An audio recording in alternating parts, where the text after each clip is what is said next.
We're live. We are live. Good morning, everybody. Welcome to the Blanchard Leadercast Thursday mornings. As we've been pumping out content every week, we've got our Monday Augment Your Week with my dad here, my business partner, who does that on our Mandino page. For those of you who don't know, that Blanchard Leadership we are the stewards of Mandino's 10 scrolls and the greatest salesman in the world. We get to teach those principles and speak about those principles all over the world, in addition to the principles of habit finding and being able to measure your thought processes. So super excited to be here this morning, which is an opportunity every Thursday morning. And we were actually just talking about the time changing, just with our schedules and our routines.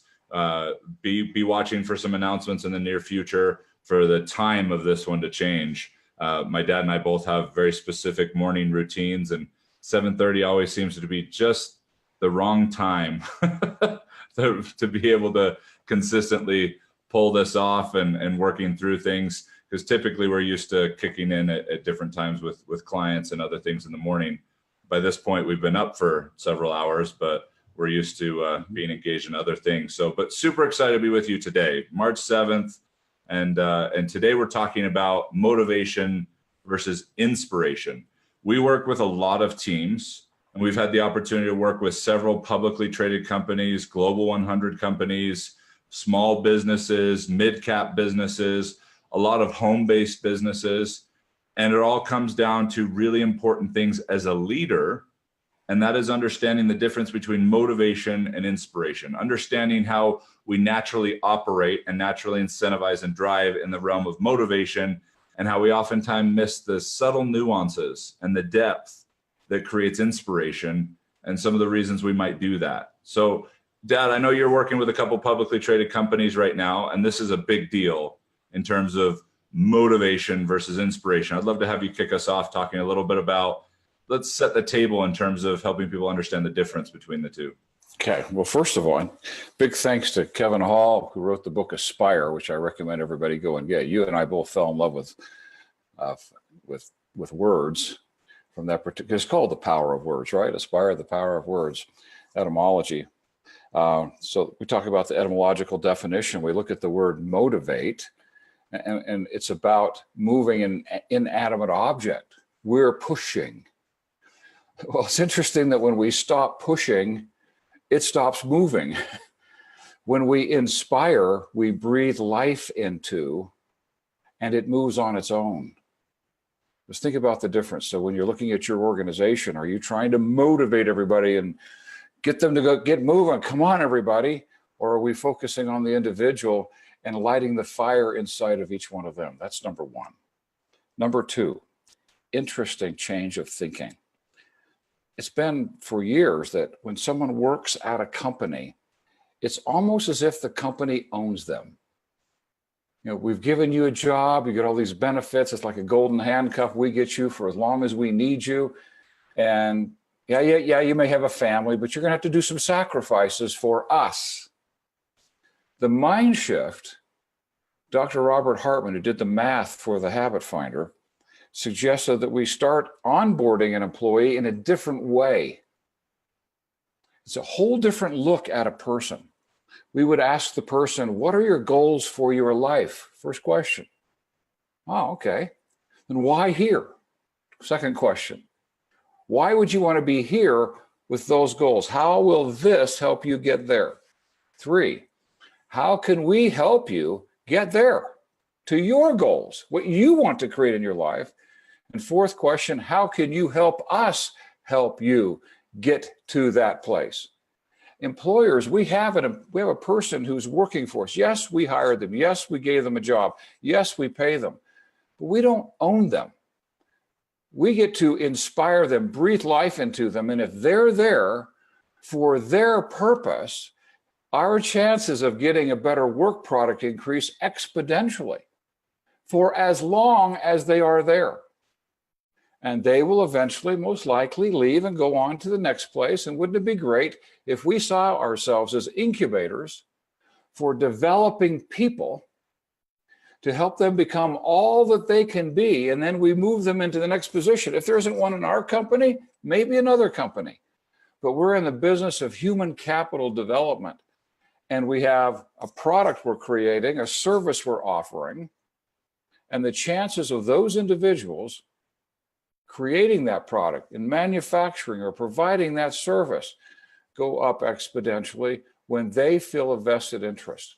Now, from a fundamental standpoint, on a daily basis, what we find in corporate America are silos. And silo is basically, this is the world. Oh, no, no, no, this is the world. Oh, no, this is the world. Production's the world. No, maintenance is the world. No, engineering is the world. No, quality is the world. Everybody's in their own world, guarding their own territory, right? Instead of working as a team. And we love to do the habit finder assessment on individuals. But Paul, you and I love more. We've done this so many times where we do an entire team. I'm thinking of a team right now in my mind, 4 silos. We do all 4 teams, and we find out, oh my goodness, we have a whole bunch of visionaries, a whole bunch of people that are effortlessly thinking, people that are resisting structure, resisting authority, constantly thinking about new and better ways to do things. And the thing that kills that fire, kills it, is someone who needs to be right. No, no, no, no. I'm the leader. This is what you go do. Go get this job done. Versus a leader who pulls the very best out of the people. What do you think we should do? Oh, what I like best about that idea is this. Harold, what do you like best about that idea? What do you think we should do? And when you're done pulling the best out, you only add what they didn't say because you're not afraid to make them look really good. Oh, the employer or the manager who realizes my job is developing people. I'm thinking of a company where a manager says, wow, I can really care about the people, can't I? Yes. And guess who wants them? The next level of the company. They want that person who knows how to build people because the results speak for themselves. I'm thinking of this one company with 4 silos where all of a sudden engineering and production are talking to each other and listening. Engineers talking to the production. What do you think we should do? And listening for something good in that. Oh, what I like best about that is this. And all of a sudden, we're not dealing with right, wrong, win, lose, life, death, which most of the time means we're in self-esteem preservation because our feelings are getting hurt. And all of a sudden, we're in collaboration, and problems that cost hundreds of thousands of dollars, if not millions of dollars a month for months on end are resolved in a couple or 3 weeks just through creative solution because everybody's working on a solution.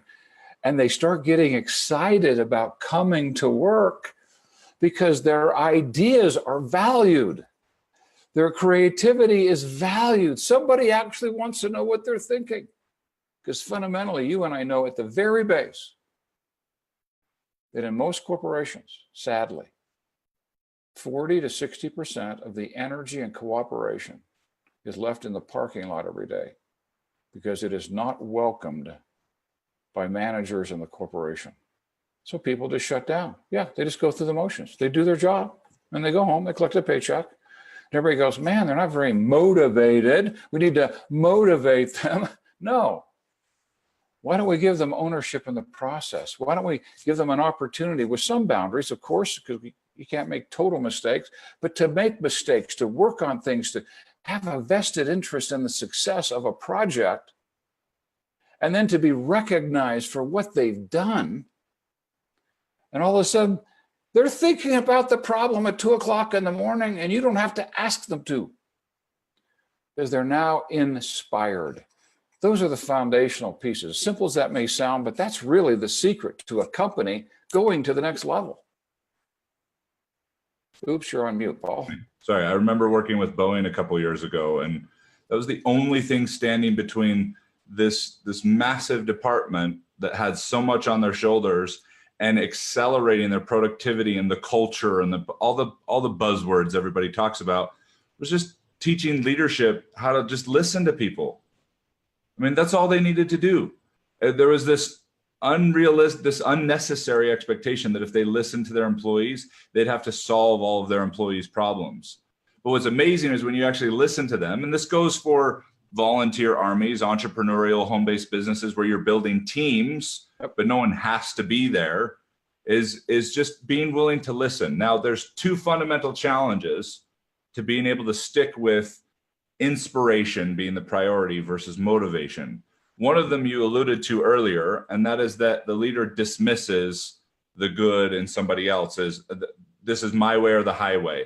But the more difficult challenge that you and I are finding is they don't do it that belligerently. They don't do it that, they use tactics. It's, oh yeah, totally, but I know what you mean, but, or they use things that are even more annoying. Well, Dave, I know how you feel, but what I've found is, and that, you know, feel, felt, found, and all the other garbage that is just used to divert you away from your opinion and distract you from it. Woohoo, over here, because this is the way you should be doing it, my way. People have found ways to finesse this in leadership.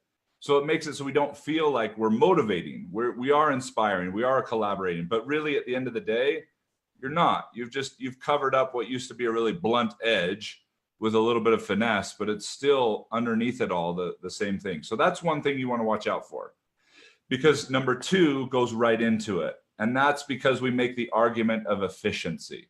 You and I hear this all the time. When we step into teams, especially with some of the companies we work with at very high levels that have a lot of bureaucracy and a lot of analytics and run their companies off of spreadsheets. And we say, we're going to start stepping into people's worlds. We're going to start connecting, because that's what we start with. We teach our clients, whether major executives and CEOs or stay-at-home moms building home-based businesses, we teach the art of connection first, okay? And as we learn through this, we realize that the challenge in connection is when people first make this shift, they're fighting this systemic thought process we've talked about that just wants to get it done right now, wants you to comply right now. And if it sees you smiling and nodding your head and excited, then great. Then that must mean you're committed, but you're not. You're just compliant.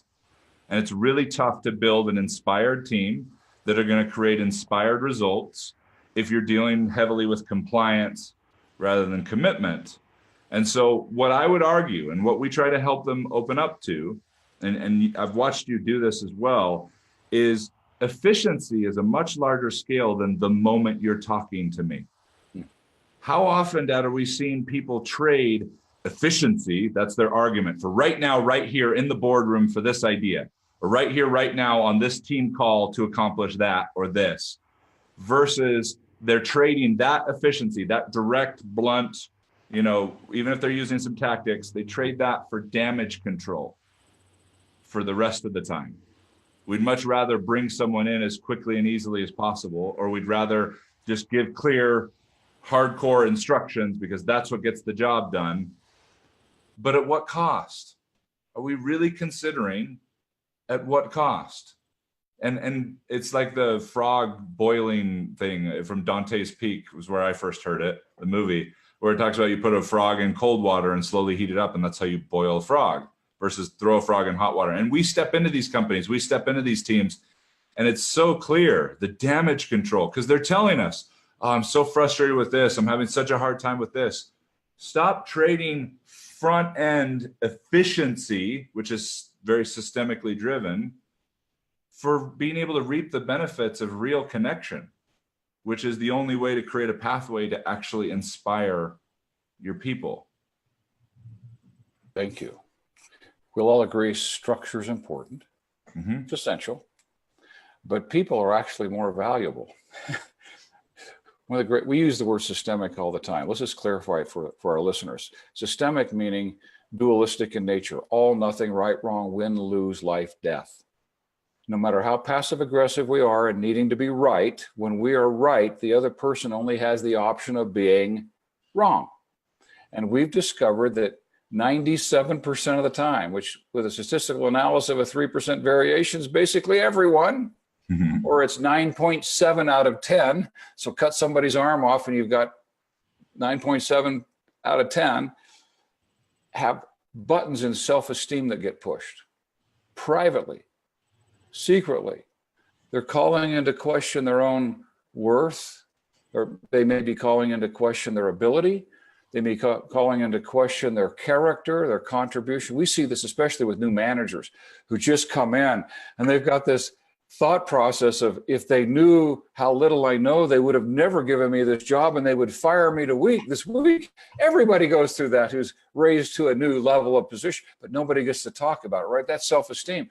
So when someone above them needs to be right and make them wrong, it's just emphasizing their own fears about being inadequate and not knowing what they're doing.